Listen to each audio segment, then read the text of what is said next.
Hi everyone, good morning. My name is Taiwo Aluya. Welcome to Fresh Dew with Taiwo Aluya. Today we are on day 29. Yeah, stay flexible. Stay flexible. Don't forget we are treating good works devotional written by Pastor Shegun Aluya. And we're on day 29, like I said. So as you do good works, one of the most important attitude or attributes you must have is flexibility. You must be someone who can respond to changes as God prompts you from your innermost self. This is not just important for doing good works, it is important for working with God. So you have to be flexible, right? So God is not a static spirit. If you maintain an unshifting position, especially to God's method, it may be passing by your window and you won't even know it. Our anchor text today will be taken from the book of Isaiah, chapter 43. Verse 19 says, "See, I am doing a new thing. Now it springs up. Do you not perceive it? I am making a way in the desert and streams in the wasteland." Even people who have walked with God for some time can get into a rut and expect God to always operate the same way, and as a result, miss Him by a mile.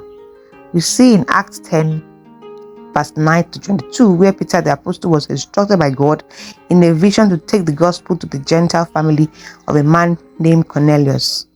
But because Peter wasn't familiar with the idea of the gospel going to the Gentiles, he vehemently resisted it, even when he acknowledged the fact that it was the Lord speaking to him in the vision.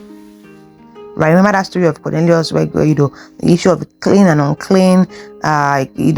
He said, "Not so, Lord," because Peter is that kind of person that is very traditional in his ways. So he says, "No, he's not sent those people. It doesn't count them as people that he should preach the gospel to." So he may need to cut Peter some slack here, as this could happen to anyone. Peter had been with the Lord for about 3 years and never saw Jesus proactively reach out to any non-Jew talk go to his house to preach. And that's the truth.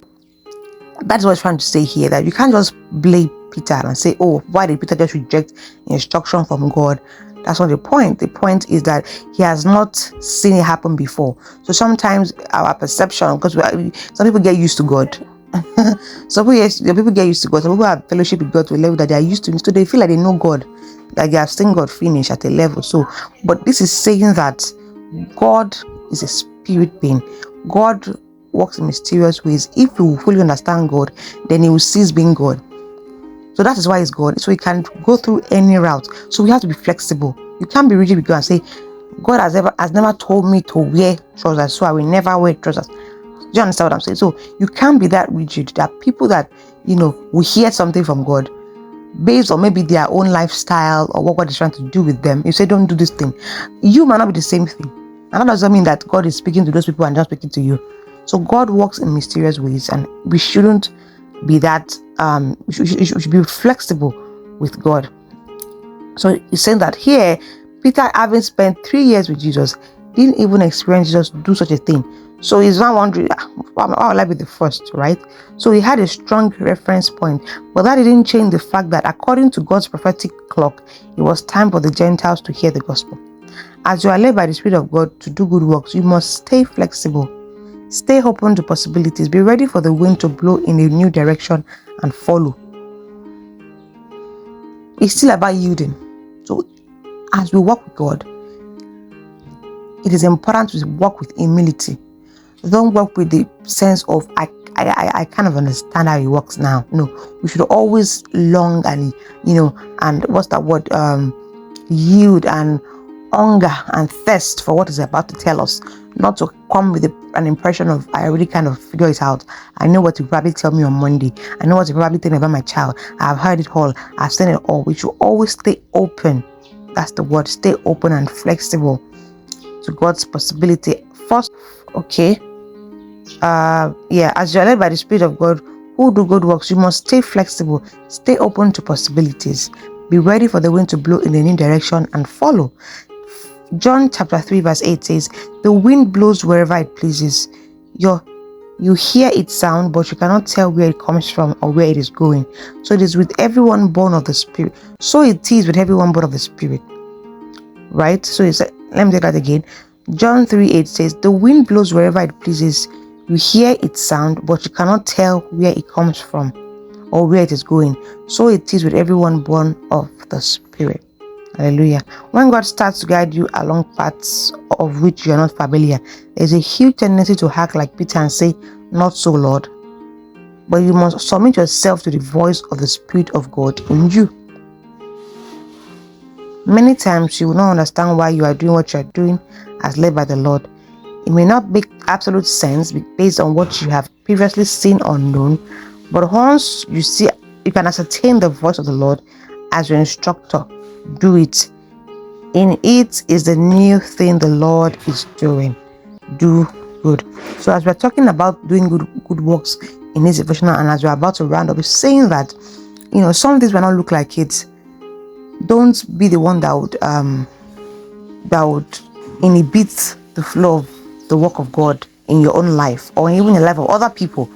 Some parents, because of how they were raised, and the kind of teaching or preaching that they were exposed to growing up, they assume that, oh, this is how everything should be. Oh, I know what's the best for my child, and then so they kind of shut out God's instruction in the lives of their children because they believe that they are equipped enough to tell that child how you should go, right? So, and Bible says, train a child up in the way he should go, not the way that you want him to go, right? So you should still download the level of new understanding, knowledge, wisdom for each child. Now, let's say you have more than one child, you have to download that, inspiration and wisdom and knowledge for each child, because you really don't know how to train child A is on how you train child B. So you have to be flexible. So even if you have gotten it right for yourself, maybe for the firstborn, it does not mean that God cannot tell you, use this different approach for this second child. She's a different person. She has a different assignment, but you will not know because you're not seeing the end from the beginning. You're just thinking, oh, look at the firstborn, very gentle. This is how I train this one. And then there's a second one who is probably more lousy or naughty or stubborn, and you're trying to train that other child the same way without having to reference God or seek God's face and say, God, teach me how to deal with this child. So it's the same way. So we might feel like we have gotten it right with God, we have understood his ways, but no, his ways are not our ways. That is why it's God. Like I said before, if we truly master how he works all the time, then it's no longer God. So God will always be that mysterious being to us. So we need to always yield to him and be humble. We have to always be humble. Always be humble. To say, okay, what are you saying here? If you perceive something different, don't take it over as Satan. Oh, get behind me, Satan. No. Sometimes it is God that is saying that do that thing. You don't know why, but just press for that. Be sure that it's from the God. And then if you are convinced in your heart that it is God speaking to you, then do that thing. Always stay flexible. I hope that we are able to pick one or two things from this session to see that when you are doing good works, it's not just about doing good works. So you have to understand the motive. You have to abide in God. Have fellowship with him. You have to start it. Just start and not think of too many reasons why you should not do that thing. Just start, and before you know it, other things can start to open up to you. And we have also spoken about being flexible with God, knowing that he's an all-knowing being. He knows you more than you can ever think of, right? So we have addressed so many things about doing good works. So now that doing good works is just about going somewhere, giving to the poor, or just there are other things involved. And if you have been following us, you understand that we have touched a number of things in the aspect of doing good works. If you're just joining us, please go to day one and start, so that you can understand how this good work devotional has progressed so far, and you'll be able to understand these teachings even better, and you can also share with people around you that can hold you accountable. So thank you very much for listening. Have a great day ahead. Bye.